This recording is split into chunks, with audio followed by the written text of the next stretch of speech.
അംഗനവാടികളുടെ ആധുനികവൽക്കരണത്തിന്റെ ഭാഗമായി നവീകരിച്ച കൊടിയത്തൂർ പഞ്ചായത്തിലെ ക്രാഡിൽ അംഗനവാടി ഉദ്ഘാടനം ചെയ്തു. 16-ാം വാർഡിൽപ്പെട്ട കഴുത്തൂട്ടിപ്പുറായി അംഗനവാടിയാണ് ക്രാഡിൽ അംഗനവാടിയാക്കി മാറ്റിയത്. ഗ്രാമപഞ്ചായത്ത് പ്രസിഡന്റ് ദിവ്യ ഷിബു ഉദ്ഘാടന കർമ്മം നിർവഹിച്ചു. അംഗനവാടികളുടെ ആധുനികവൽക്കരണത്തിന്റെ ഭാഗമായി നവീകരിച്ച കൊടിയത്തൂർ പഞ്ചായത്തിലെ ക്രാഡിൽ അംഗനവാടി ഉദ്ഘാടനം ചെയ്തു. 16-ാം വാർഡിൽപ്പെട്ട കഴുത്തൂട്ടിപ്പുറായി അംഗനവാടിയാണ് ക്രാഡിൽ അംഗനവാടിയാക്കി മാറ്റിയത്. ഇതിൻ്റെ ഭാഗമായി ശിശു സൗഹൃദ കസേരകൾ, ബെഞ്ചുകൾ, നിലത്ത് മാറ്റ് വിരിക്കൽ എന്നിവ പൂർത്തിയാക്കുകയും കളിപ്പാട്ടങ്ങൾ നൽകുകയും ചെയ്തു. ഗ്രാമപഞ്ചായത്തിലെ മുഴുവൻ അംഗനവാടികളും ക്രാഡിൽ അംഗനവാടികളാക്കുന്നതിൻ്റെ ഭാഗമായി 7 അംഗനവാടികൾ ഇതിനോടകം ആധുനികവൽക്കരിച്ചിട്ടുണ്ട്. 1-ാം വാർഡിലെ അംഗനവാടിയിൽ ക്രഷ് സംവിധാനമൊരുക്കാനും മറ്റംഗനവാടികൾ ആധുനികവൽക്കരിക്കുന്നതിനും നടപടി ആരംഭിച്ചിട്ടുണ്ട്. ഗ്രാമപഞ്ചായത്ത് പ്രസിഡന്റ് ദിവ്യ ഷിബു അംഗനവാടിയുടെ ഉദ്ഘാടനം നിർവഹിച്ചു.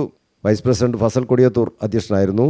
സ്റ്റാൻഡിംഗ് കമ്മിറ്റി ചെയർമാൻമാരായ ആയിഷ ചാലപ്പുറത്ത്, മറിയംകുട്ടി ഹസൻ, വാർഡ് മെമ്പർമാരായ MT Riyas, TK Aboobacker, ICDS supervisor PK Lisa, anganwadi ടീച്ചർമാരായ പ്രേമകുമാരി, നസ്രീന തുടങ്ങിയവർ ചടങ്ങിൽ സംബന്ധിച്ചു.